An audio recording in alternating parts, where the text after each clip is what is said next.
Thinking about even another situation of another journeyman that we worked with. He would throw the manual at you. He'd physically throw the manual at you. Read the effing manual. Then come talk to me. Yeah. Yeah. It hurts because you're like, but I just need help. Please help me. And it's no. Figure some things out. Come to me with some ideas and some values and some data. I'm not going to save you. So you say that like not giving you the answer was very valuable? Yes. We don't have enough construction industry workers to build the 3.5 million. Who's going to train this sort of the next generation of construction workers? Still has a lot more jobs than people willing to work them. What can be done on an industry level to bring more new workers into careers in We construction? could need more than 500,000 additional construction workers on average just to build all the homes that are going to be needed. Introducing the PeopleBuilt Podcast with John Wiehler. Because the city we've built is nothing without the stories of the people who built it. Good day, and welcome back to the PeopleBuilt Podcast. I'm joined today by Arthur, who's the service manager on the technical side for Wiehler Mechanical. And we're going to be talking today about his growth as a plumber inside the industry, what the apprenticeship was like, and kind of the path that he took to go from, watching his dad be a plumber all the way to the position he's in today. He's worked at a few different companies, and so he was able to experience what an apprenticeship was like in various places, and I'm super excited. Thanks for joining me today, Arthur. Thank you. So, your dad was a plumber. Yes. Yeah, he was a plumber. I saw him go through a few careers as a young boy, and he came to Canada. He started off as a trucker after high school, and then his father recommended go become a plumber, which my grandfather was a plumber out in Poland as well. So yeah, he went and became a plumber. When did you start going to work with your dad? As soon as I can remember. I think young years. Starts as simple as pick up screws on site, pick up nails on site, or sweep it up, pick up fittings, those kinds of things. So at a really young age, I can't really remember the exact age, but young. Like 5? I'd say 5 or 6. 5, 6? Yeah, somewhere around there. Yeah, just basic tasks, keep me busy, help out. Like, you dump a bucket of fittings for a rough-in and go clean them up and put them away, and makes his life a little easier and quicker. Interesting. Yeah. Were you kind of drawn to the mechanical side of like touching, like just kind of being on a job site? It was absolutely not. No. As a kid, I didn't know why I was there. No, I didn't even click in my head why and what it could do for me. I just had no idea, and it was just Dad wants me to go work with him. That's what it was. Did you like it then at the time, or? I think at that time I did enjoy it. It was a lot of fun to be there with my dad and spend that time as a young kid or a young boy, and it was cool because it was and you get to be a little bit silly and goofy because you can kind of make a game out of it. You're not picking up fittings and putting it away. You're maybe standing 5-6 feet away and tossing it in and kind of trying to make some fun out of it. So yeah, it was a good time. Because you got a son now, he's 4? 2, 1, 5, and 1 turned 2 yesterday. 5. Yeah. Is he thinking about being able to bring him on construction sites and do the same thing that your dad did with you? I think about educating him in construction sites. I think what I enjoy is when we drive past like a larger site, you see all the big equipment and you can go stand by the fence and watch and talk about things. And I think the one thing is safety. One of my memories from being on site as a young boy was I remember one time we went on site and my dad let me wear sandals that day. I wore sandals and I got a nice 3-inch nail on my foot that day, and it wasn't really worried about it, but you see wood with nails in it laid everywhere at that time, and I knew your dad extremely well, and I had a great opportunity to work with your dad for I feel like 5 or 6 years or maybe more. Probably more. Yeah. I remember him talking about you and your dad for a long time. Yeah. Like he knew Marty for quite some time too. Yeah, and like your dad was like the specialist of specialists and like really focused in on hydronic heating, on boilers, and like really that very typical European mentality, like pride of workmanship. It had to be the right product, like always the right product. Yeah. Right. Wiesmann boilers, Kalefi. Like if it was the right product, it didn't matter the cost. That's what your dad wanted to do, and then it had to look beautiful, and it didn't matter really how long it took. And there was that very strong amount of pride that I remember that he had. Yeah. Right. And then that struggle that he went through with like, it was difficult to just stay focused in that regard. So he'd take on all these little like other projects, right? But if his glory was in like the boiler side of heating. Correct. Yeah, I would definitely say that. Like, there's times where you'd see him do average plumbing jobs. Nothing really service work, but definitely like renos, rough-ins, other kind of weird stuff, water filtration. If it became technical, he was definitely more into it. One of my favorite stories from him and seeing the report was when he was working with Canyon at that time. He had an inspector actually write a report and give it to Canyon and say this is one of the best rough-ins he's ever seen. My dad will admit he didn't like rough-ins, he didn't enjoy it, but he took pride in everything he did and made it more technical, and probably to a fault. So, how do you think? Like, if you think about, so not very many people in an apprenticeship or in learning have an opportunity to be exposed to like both the business side of business, like the management side of business, as well as like the financial side, and then the family side. yeah. Right? Like how much do you think about like the benefit, or like what benefits have you gotten out of that in your current job, which is not entirely dissimilar when it comes to responsibilities, training, management, and scheduling and billing? Realizing that they're very separate. They're in the same realm, but different. My father was really talented plumber. But business was hard. The business ideas, business operations was hard. He wasn't a very, very strong business-minded person. And it wasn't terrible, but he just wasn't really chasing that side. He was always chasing the next cool job, the next, exciting task. The other hard part is time management. I didn't learn time management from my father. That's where I learned to work endless hours to get the jobs done, and it was just you did what you had to do. But as I progressed through the career and when I started getting more into management, that's when I started clicking in of like time management is crucial. I see guys working out there late at night or working crazy amount of jobs, and you start thinking about those things. You start putting yourself in those shoes and start realizing that you have to be aware of how many hours you're working. You have to be aware of how late of an hour that is, and who's available to you, what's available to you, and what's it worth. I didn't learn that until late in my career. So with my father, it was hard because we worked late nights. We worked almost every day except for Sundays. It was nonstop. Is that something you try to replicate now in your current role? No, I don't want to replicate that. No, I want to remove that idea and remember that there's always tomorrow. There's always ways of getting to a spot where you can have something running or doing it in stages so that you can, let's say you got to get hot water on for a customer and get that running for that night and then call it quits and recognize that tomorrow's another day. You're fresh and start, and then it's, focus on the heating side. Those kinds of things, like step by step, and realizing that you there's times you need to work those hours, but it's also recognizing you're only good for a certain amount of hours. How many hours are you like what is your efficiency or quality or like critical thinking? When do you notice that that you're not on your A game anymore? I think by the time I hit the 10th hour, that's when I start really noticing the tiredness.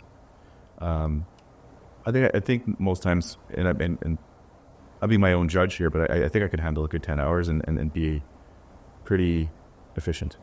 But I think after 10 hours, you start really going downhill.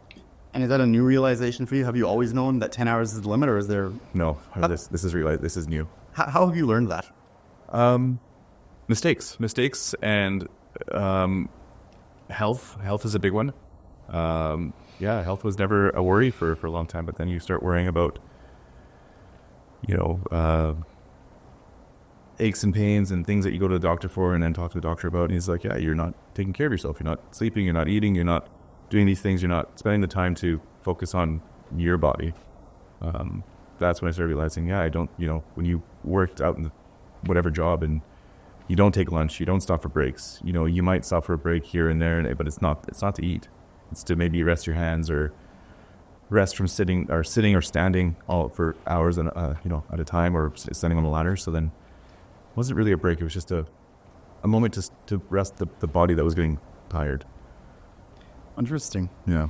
And then, like, do you find too that like being able to like structure your time or structure the job in such a way so you're not in clients' houses, because you've been able to see the type of work that's done in the like new construction side. Yeah. But you've also have a tremendous amount of experience in the like the retail and the service side. Yeah. What are the differences between how as a tradesperson you need to approach both of those?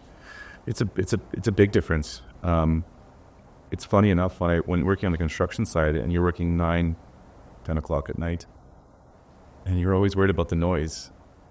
But the noise wasn't an issue really when you actually think about it. When you're down in the mech room or something, you're actually probably not disturbing anybody with the tool that you're using.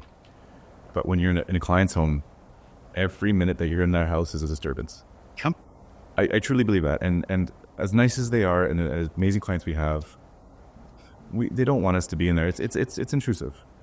And it's recognizing that there is a sweet spot of just being in their home just long enough and early enough and late enough that leaves everybody in a good spot. You know, they go to work, they come home, they want to be able to decompress, but if they have plumbers banging around in their basement or in their house, it's a disturbance. It's you know, how do they relax in their own home? Sometimes they recognize when it's an emergency, it's, you know, get it done and they appreciate it. But other times it's, no, let's get out of their house no later than 6. Make sure they're out of the house. And even asking the customer, how late can I work in your house? Mm-hmm. Yeah. Like, and basically contract. Let's make sure that you're aware of what their expectations are too. Exactly. Yeah. How early can we start? How late can we be here? You know, those kind of things. Where did you learn how to communicate with clients, like on the homeowner side? Or is there a difference between, let's say, communicating with your peers as plumbers, communicating with like your boss, your manager, like, and then clients, like, there are differences in what you need to do and how you need to present yourself? 100%. 100%. The way I would talk to colleagues is completely different how I talk to a customer. Same with my boss or another manager or supervisor or anybody I was under at that time. I had a few tips and tricks from other journeymen at the time when I was working with. One stands out to me really, really well. He talked about, you know, how you stand at the front door. The first things you say, you know, looking around the house and talking about, you know, more than just what the issue at hand is, and just trying to connect on a human level and on a personal level, and just come in to make sure that we're not just some grumpy plumber coming in to, you know, fix their drain or, you know, they're just to do work. It's to make them feel comfortable, because it's again, it's really intrusive being in their house, and you want to make them feel like you're here to help them, be there for them. You found that by building that human connection, like, is that generally like one and done, or do you find that once you build that human connection, that it becomes ongoing as you serve that client? Ongoing. It's endless. It's nonstop. It will never end. Some will be easier than others, but no, it's continuous. It's a continuous process. It's a continuous journey. There's ups and downs, but it never ends. Yeah, I think it's always ongoing. Does that surprise you? It did. It doesn't anymore. It did surprise me. I figured that, you know, as soon as you have one successful job and you solve something and everything, you figure that you're always in the good books, but that's not always the case. No? No. What is kind of like the ebb and flow of a lot of the relationships on the client side? There's a lot of things. It's, you know, it's solving previous issues, dealing with new issues, understanding why issues occur. That's one of the hardest things to talk to clients about, is expectation on equipment and expectation on, you know, systems. You know, even it goes down to like drain cleaning as something as we think as simple as it is, but really it's quite complicated. But then you think about it, how much onus that the homeowner has on their home for their drainage, and how kind of our hands are tied to what we can do. You know, we have pipes that are buried in concrete and walls and such like that. We don't have straight access of having something right in front of you in your hands, and you can do this and you can be in a comfortable position. It's getting in hard spots that we want to keep clean or protect ourselves for something, you know, from us getting hurt or some splashback or anything like that. It's recognizing that it's always a hard place for the customer to be, and it's never a fun place to be, and they're never excited to see those calls come through. Where they're excited is to see the end result, you know, talking to them about, you know, how do we solve the problem? What's the plan? How clean we kept the house? How clean we kept the things, like the attention and care, the communication. Those are the important parts. And it's walking through with them and being empathetic with them through the call or, the issue or scenario. What did you focus on to go from being in the field? Right? What do you think you did differently to work yourself into that role now? And you're kind of in that lens of like, what do people need to do for themselves if they want to work into that management position? Humble themselves. Yeah? Yep. Humble themselves. Humble. Yeah. That's a weird thing to say. Yeah. Why humble? I'm not in this position because I'm the best, I'm the fastest, and the most skilled. I didn't chase for this position because of that. It takes humility to understand that there's better people out there than you in certain tasks and certain things, and different personalities, different needs, different struggles, different things all together, all around. And just recognizing that you're there to help facilitate and to make sure that things are maintained for the company, but then also making sure that the culture side and that the person that's working for you is okay and safe. Interesting. Yeah. I agree with that. Yeah. Making sure that you recognize that there's somebody better, faster. Yeah. And your job is to find it and make it easier for them to be able to do their job. Yeah. Yeah. Yeah. Like we have one technician that really flourished, and he's my right-hand guy in the division. Smarter, faster, way more knowledge than I have. And it's cool. Yeah. Yeah, it's cool. It's fun. Because I like talking with him specifically and debating. It's fun to debate and to debate why we choose certain principles, concepts, codes, those things. It's fun. It makes you stronger. It makes him stronger. Stronger. It makes him stronger, and it challenges. And it challenges in an appropriate way. Would you say that's one of the jobs of a manager, is to feed the passion of the people around you? I think it's sparking. Like I want to say spark it. You're the one allowing the fire to start, and whether or not the fire takes and keeps on going is on that individual. But I think as a manager, you definitely want to start that spark of you land that spark in the kindling, and you can nurture it to a point, but it has to be fed. And how?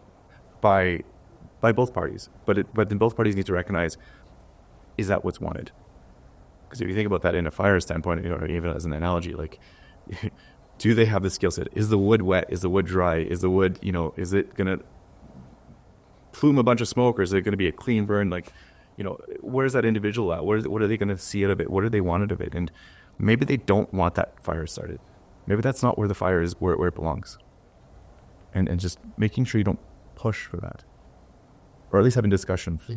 Yeah, like don't push your apprentices, don't push your staff in an area that they don't want to be pushed in. Exactly. Would you say that's like a universal law? Amongst Wiehler? Just in general? No, absolutely not. No, in general, no. When you think of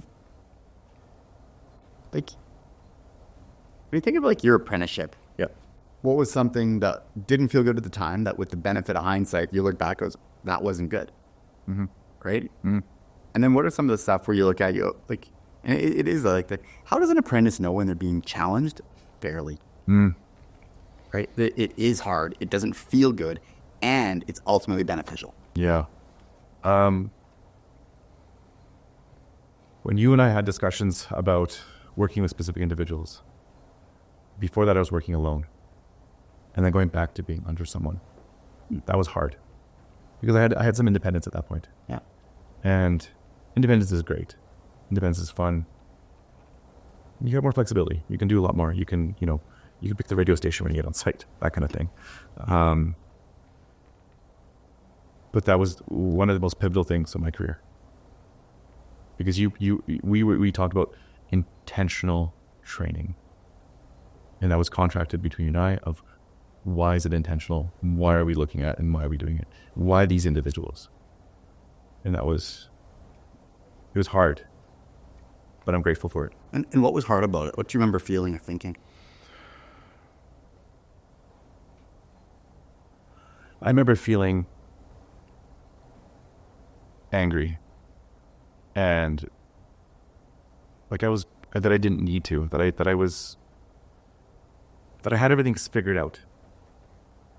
And then that was the humbling experience of like, no, man, you don't have everything figured out. There's more to this than just putting pipe together, making something look pretty. There's a lot more to this.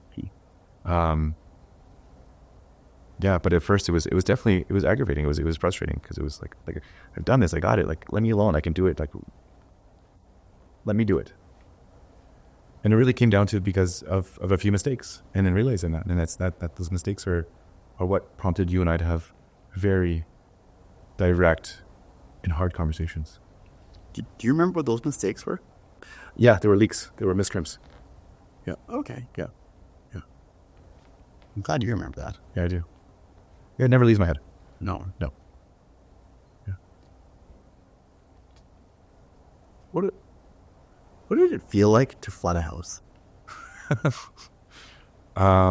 It's the worst thing in the world, man. It's the worst thing in the world. It's terrible. It's just it's one of the lowest spots you could be. Yeah. Yeah, for me it was. With you knowing my father and knowing me for a very long time, I was very, very prideful. Very prideful.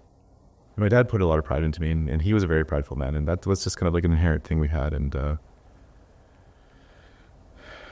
those are big mistakes. Destructive, big mistakes. Water is destructive. How do we handle it as a company? What was handled well? Maybe what wasn't handled well? Like, what was that process like from your perspective? Wasn't fun. It wasn't easy. I was very hurt. There's one instance that I think there was more to the story than just the incident of the miscrimp and flooding of a person's house. The second time, it was hurt and disappointed in myself because that was no outside variable. It was a legitimate mistake. Right. Yeah, and that was. I don't think we can always realize and always understand how much trouble we can cause in the plumbing trade itself. And water's, again, I always say it's very destructive. That could have been gas. That could have been combustion, right? I say this with a grain of salt. Thankfully, it was just damage of a house, but it's not loss of life. It's not loss of not a damage of a house that's irreparable. When you think now, like, what is your process for crimping? Like for apprentices, for people in the industry, is like,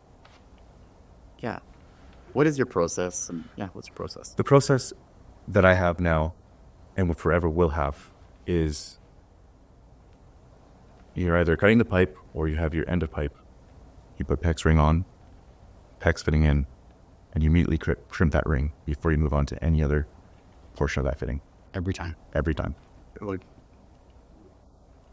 and you never just put 3 rings on and crimp all 3? Never. Why not? You forget. Yeah. You forget. You will forget. It's that one time you do. And even then, it's recognizing and double checking that you did do it. Even in that process, I still double check because you can still miss one. It's that moment of distraction, a phone call, dropping a tool, someone behind you calling you, your name, hearing something else happen on site. That's a good point, right? Like, it's when you're crimping, you're crimping. Yeah. Right? No phone call. Exactly. No talking. Yeah. Right? And it's that ardent focus. Yeah. Did you need to flood a house for that to become important to you? Has that always been your process? No. I don't think did I need it to happen to me? Yes, I needed it to happen to me. But it doesn't need to be that way. And learning from others now is important. Yeah. Yeah, and recognizing those things. Because had you been told that before? Like before you flooded a house right, with a mist because you didn't crimp a joint? Had you been told that process before, or was that new? It wasn't hard and fast at that time, I don't think. It wasn't that hard and fast rule. It was said, but it wasn't like, no, this is what it needs to be. And when you work with a journeyman or work with someone that you're working under, there's things that they do that you need to follow because they have their process. You know, the way you strap pipe, the way you glue pipe, the way you crimp fittings. But now that I say it out loud with crimping too, I don't think I've ever met a plumber that would crimp multiple joints at once. I don't think I've ever been told that by any plumber. Never been told it? Yeah. But you've seen it? Yes. By lots of people? Yes. Yeah. Yeah. Yeah. And it's not a rule of thumb. It's not something we learn in school. Yeah. There's no process of doing that in school. Right. Yeah. And it's huge. It's huge. Mm-hmm. Like, is it worthwhile? Like, would you recommend that to people? Like, if you're looking at Apprentice, do you recommend that they go through the experience of flooding a house and walking through it and seeing ceilings caved in, damage on the floor, homeowners crying or screaming? No, it's one of those things of like, you go back to safety. You don't need you don't see someone get hurt, or you don't need to get hurt yourself to recognize there needs to be safety. Okay. Yeah. You don't need to do it yourself. You don't need to realize it. Learn from others. Learn from the experience. Understand that it's important. Ask the questions of like, what will happen if I did this? That's a good question, a good discussion to have of what happens if I missed a crimp and I flooded a house? Yeah. Well, let me tell you, depends on the time and length, you will drop ceilings. You will damage wood and swell things up. You will damage things that you'll never think that would be or able to be damaged. Again, when I mentioned it, water is one of the most destructive things that can happen to a person's house. And then so if you're working with water, then the responsibility is so much greater. Huge. Right? Huge. When you think back to what are some of the best things or the best ways you were taught as an apprentice? Best ways. I have one journeyman in my mind. There's two in my mind. One was my father, and one was a gentleman that used to work here. Him and I just clicked, and he challenged well. He was a very, very people-oriented person. Whether or not, he was there no matter what. It didn't seem like he was. It wasn't necessarily like, we were friends or anything like that or anything like that. He cared about the job. He cared about the employee. He cared about all of it. It wasn't just the budget, the reputation with the builder, or just the individual. It was full on cared about. That one, there was a lot of good lessons, and he was hard. He was when it came down to being hard, he was hard and challenging and saying, yeah, you know what, you're doing homework tonight. You're gonna go draw a picture of a wiring diagram. Can you explain to me the sequence of things? You calling him for help. Why are you calling me right now? Have you done these things yet? And that phone call, it hurts. It hurts because you're like, but I just need help. Please help me. And it's no. Figure some things out. Come to me with some ideas and some values and some data. I'm not going to save you, right? Though that was big, hard, but the best. So you just say that like not giving you the answer was very valuable? Yes. Very, very valuable. Yeah. Think about even another situation of another journeyman that we worked with. It's comical. It sounds rough, but it's comical. And it was done lightheartedly, but it sounds rough. He would throw the manual at you. He'd physically throw the manual at you. Read the effing manual. Then come talk to me. Yeah. Yeah. And yeah, the day that I got to do that back to him was one of the best days of my life. Yeah? Yeah, it was great. It was awesome. And what did you do? How did you do that? In a lot more kinder, Yeah. condescending tone, I think, at that point. It was a very quiet, read the manual. which we know we was pointed at that time. But it was great. It was done out of fun. But it was that realization of, wow, we both came a long way.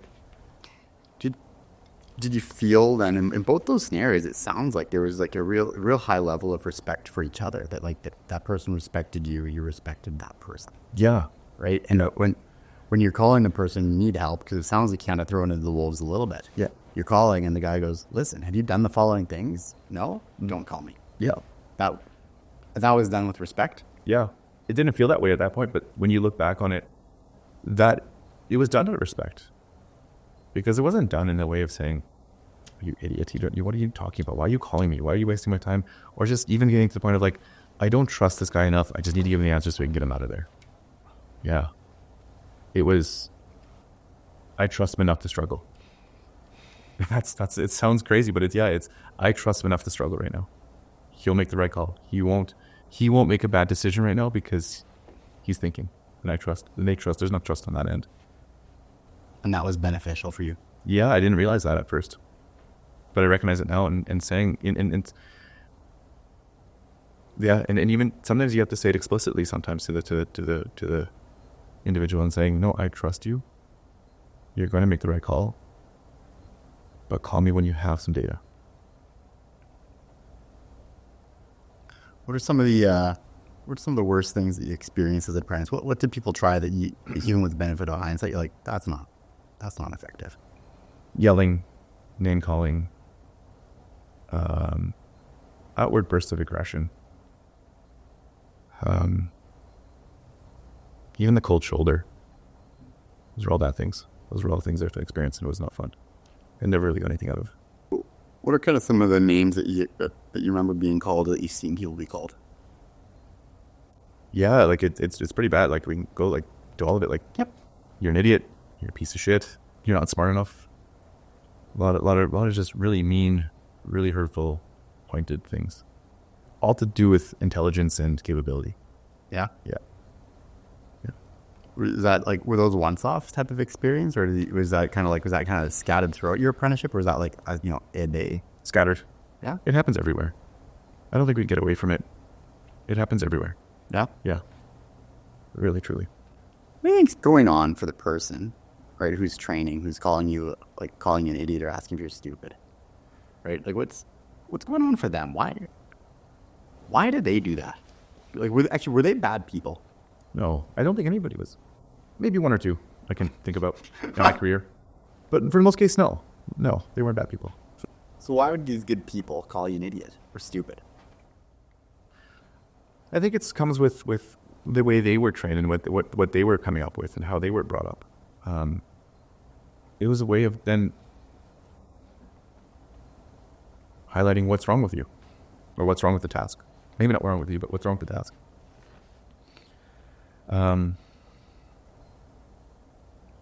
I think there's a lot of care because it's their stress, their care, their answer to that job. And even there's that clarification of like, I don't understand. And I could have said that. I just don't understand. The way you're explaining it to me, I don't get it. And maybe that was it. I think time to time is also then, is it an oil-water situation? Do you get along with that individual? It could be that way. I experienced that maybe a few times, but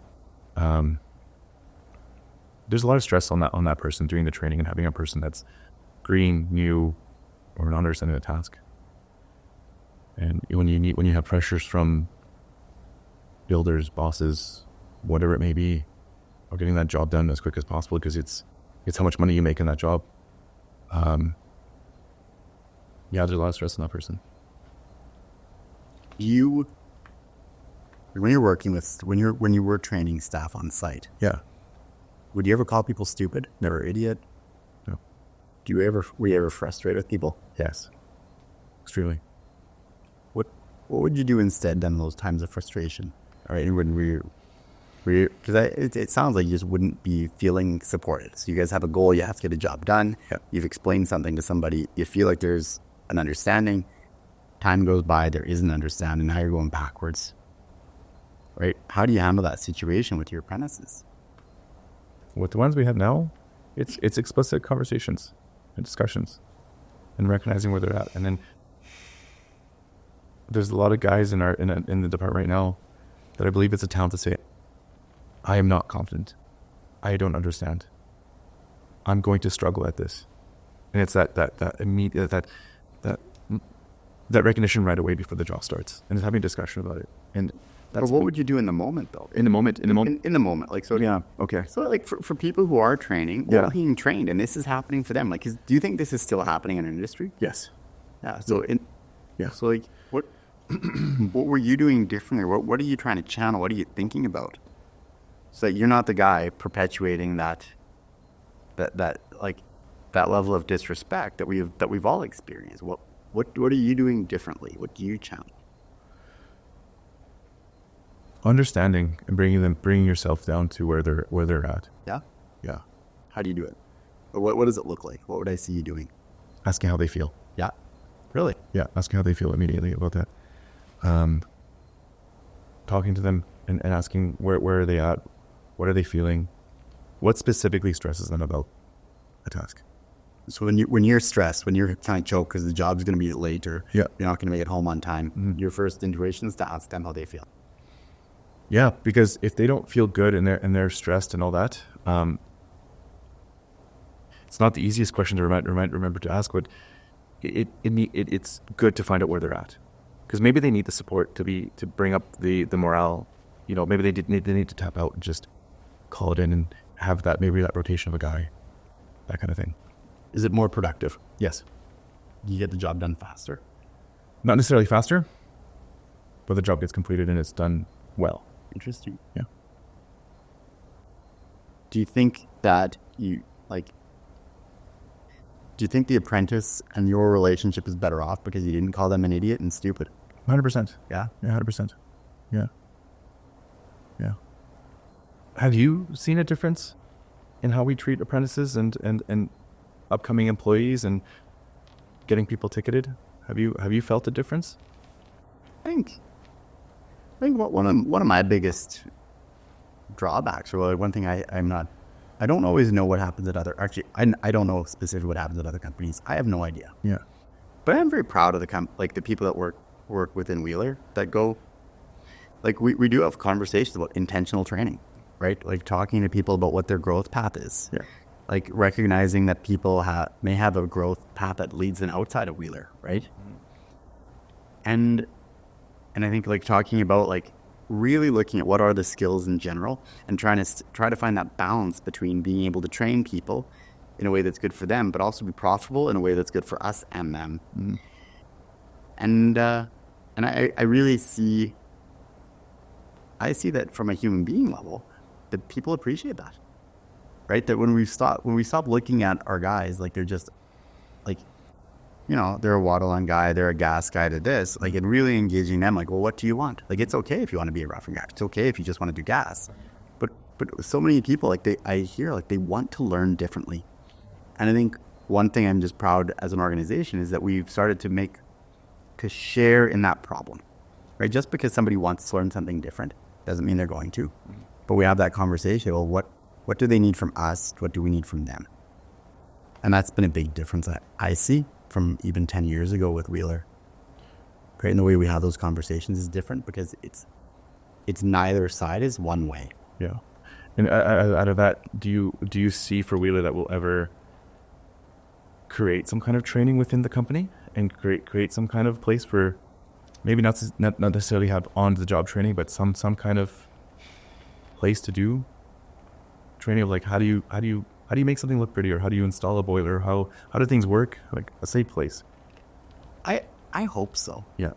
I think in general there's a huge gap between what SATE does, right? Like what the educational body does for tradespeople and what we teach in the field.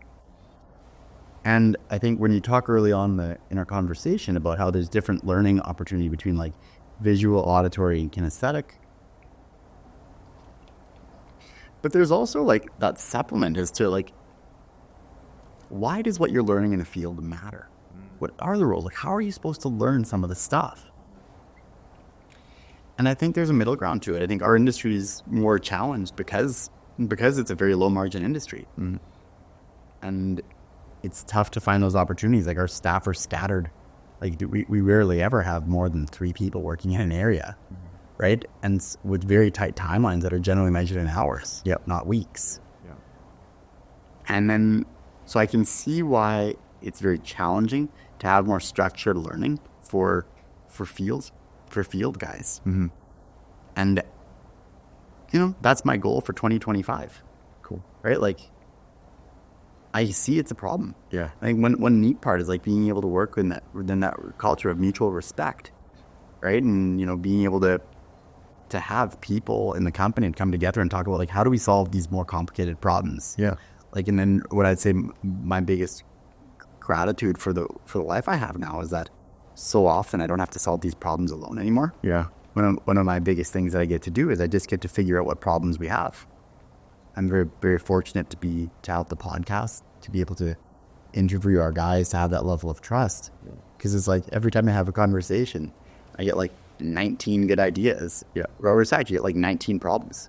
Yeah. Right? Yeah. And I look at them and I go, holy crap. Yeah. I don't know how to solve this. Yeah. And I'm happy that you raised the question about training. How do we train better? Yeah. Right? How do we train in a way that's respectful to the apprentice? How do we train in a way that's complementary to the journeyman? How do we figure out what the journeyman is really good at training and what they're not good at training? Yeah. And how do we help offset that to reduce the amount of stress for the guy who's training? Yeah. How do we take people who have never been taught to teach, but we put them in teaching scenarios all the time? Yeah. Right? Yeah. Like, Yeah. because if you look at our industry as a whole, Yeah. right? Hey, you're really good at boilers. Train that guy how to do boilers. Yeah. Right? And you go, what makes you good at that teaching? No, nothing. Who knows, right? Yeah, Maybe exactly. you're a good teacher, maybe you're not. Yeah, We'll exactly. find out. Yeah, exactly. right? Yeah. And I think it's just an area that I think it's a big afterthought. Mm-hmm. And we just take for granted the osmosis method of training. That if I just take Steve and I put him with Arthur, that eventually Steve will be like Arthur. Yeah. Yeah. Right? Yeah. And I think our industry needs as a whole is more intentional training. We talk internally, like, does the person know that they're being trained? Yeah. And it's amazing how often they don't know. Yeah. For Right? sure. And so I'm excited to try to just look at training in general and figure out how do we do it better in a way that's beneficial for the person who's being trained, the person who's doing the training, and the company. Yeah. Because there's three people at stake. Yeah. And even the customer at that point too. Yeah, and I think the customer, like, we can figure out how to train better. Yeah. That's always better for the customer. How do we train people how to talk? Yeah. So often in the trades, it's all like we learn because we screwed something up. Yeah. Like, Yeah. and in the construction side, it's a lot easier to make that mistake, to find the mistake and fix the mistake without anybody seeing it. In the residential service side, like, you're working in people's houses, it's very difficult to make a mistake that someone doesn't notice. Yeah. Right? And then being able to try to find, well, how do we train people in that environment? Because it's different. For sure. Cool. Well, Arthur, thank you very much. I really enjoyed this. Me too. Thank you so much. Thanks, John. Thank you. Appreciate it.